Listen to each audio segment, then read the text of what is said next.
ये बेशर्म सरकार है। नीतीश कुमार हत्यारे हो गए। नीतीश कुमार जी को ये जवाब देना पड़ेगा। एफआईआर दिखाओ। कहाँ एफआईआर? राज्य के निर्वाचित मुख्यमंत्री पर फर्जी आरोप लगाते हैं। इसका हत्या का जुर्म नीतीश कुमार की सरकार पे चलना चाहिए, ये मैं मांग करता हूँ। नाम दिखाओ। कानून की प्रक्रिया नहीं मालूम है, कानून का ज्ञान नहीं है, सीआरपीसी आईपीसी नहीं पढ़े हैं, क्या पढ़े हैं? ये आपके गृह मंत्री की सुरक्षा के लिए 2 डीएसपी, 2 एसपी, 8 डीएसपी, 1600 पुलिसकर्मी प्रतिनियुक्त थे। तो अब आपको कितना चाहिए? मिलिट्री की सुरक्षा में जाइएगा। नमस्कार, मेरा नाम उत्कर्ष है। आप लाइव सीरीज देखना शुरू कर चुके हैं। बिहार बीजेपी के नए प्रदेश अध्यक्ष सम्राट चौधरी ने तंज कसते हुए नीतीश कुमार को कह दिया है कि नीतीश कुमार अब हत्यारे हो गए हैं, शर्म करें। हमारे साथ बात करने के लिए जदयू एमएलसी हैं नीरज कुमार। नीतीश कुमार हत्यारे हो गए हैं, शर्म करने की बात कर रहे हैं सम्राट चौधरी। अच्छा, स्वाभाविक है ना भाई। उनके पिता ने एक सपना देखा है। कौन सा सपना? सपना है कि 2024 में 2014 में देखे हैं कि नरेंद्र मोदी को गढ़ देंगे। ये सपना देखे हैं तो हर पुत्र अपने पिता के सपना को पूरा करता है। और वो हमारे दल के विधायक रहे हैं, हमारे दल से मंत्री रहे हैं। वहाँ जाकर के अगर विश्वास अर्जित नहीं करेंगे तो कैसे काम चलेगा? वहाँ जितना हमारे खिलाफ बोलेंगे तब ना विश्वास होगा। और उनका भी लक्ष्य ही है। उनके पिता शकुनी चौधरी को हमारी पार्टी ने एमपी बनाया है, तो उनका लक्ष्य है कि नरेंद्र मोदी को गढ़ देना है। तो सम्राट चौधरी उस लक्ष्य को पूरा करने में सहयोग कर रहे हैं, स्वाभाविक है। अब भाजपा का ये अंदरूनी मामला है, लेकिन वो विश्वास इतना अर्जित जरूर करने का प्रयास कर रहे हैं कि जो अपने पिता के सपना को हम कैसे पूरा कर दें, उसमें वो महत्वपूर्ण कारक के रूप में उभर कर आ रहे हैं। लेकिन साफ तो कह रहे हैं कि हत्यारे हो गए नीतीश कुमार। 2 इंसान का नाम भी ले रहे हैं कि जिनकी हत्या हुई है उसके जिम्मेदार हैं वो। कौन? एफआईआर दिखाओ। कहाँ एफआईआर? राज्य के निर्वाचित मुख्यमंत्री पर फर्जी आरोप लगाते हैं। यही राजनीति का डीएनए है, यही राजनीति संस्कार है। मेरे पास कागजात हैं। फर्जी आरोप न मत लगाइए। अगर एफआईआर में कहीं है नाम किसी का, तो आप किसी के बारे में कैसे कह दिया? कैसे कह दिया कि फला आदमी जिम्मेवार है इसके लिए? नाम दिखाओ। कानून की प्रक्रिया नहीं मालूम है, कानून का ज्ञान नहीं है, सीआरपीसी आईपीसी नहीं पढ़े हैं, क्या पढ़े हैं? अमित शाह चालीसा पढ़ रहे हैं। अरे भाई, एफआईआर हुआ है और सासाराम में रामनवमी के दौरान कोई घटना नहीं हुई, आपराधिक घटना हुई।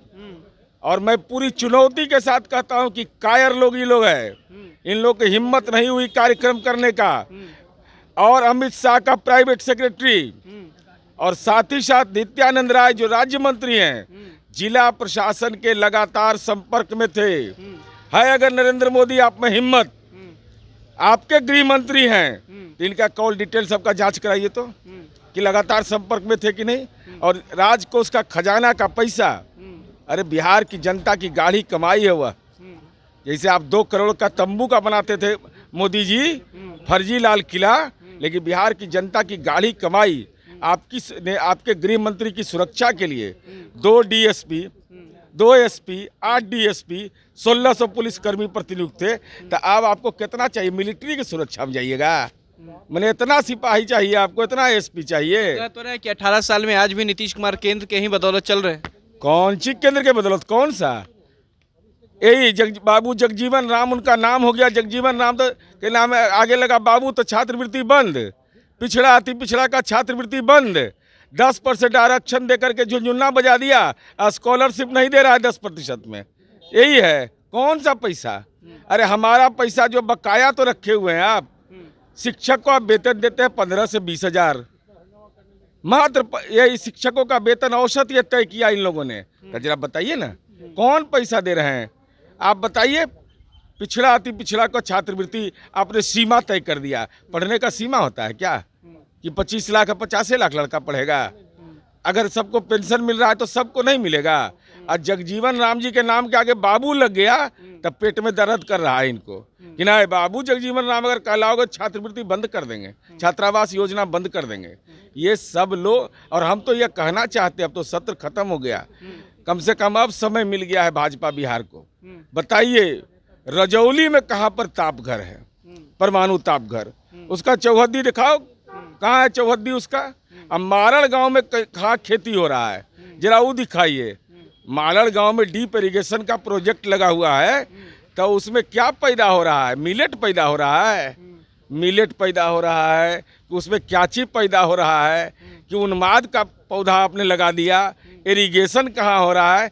ये लोग के दिमाग का राजनीति में इरिगेशन होना जरूरी है। बहुत बहुत शुक्रिया। ये थे हमारे साथ जदयू एमएलसी नीरज कुमार। जमकर निशाना साधा है, कहा है कि जिस तरीके से नीतीश कुमार पर आरोप लगा रहे हैं, पढ़े हैं क्या? सीआरपीसी आता है, और जो उनके पिता स्वर्गीय शकुनी चौधरी ने सपना देखा था वही सपना पूरा कर रहे हैं, और हम भी वही सपना पूरा करेंगे, बीजेपी को उखाड़ फेंकेंगे। फिलहाल खबर में सिर्फ इतना ही। आप हमारे साथ बने रहे। हमारे चैनल को सब्सक्राइब नहीं किया है तो जल्द कर ले। बहुत बहुत धन्यवाद।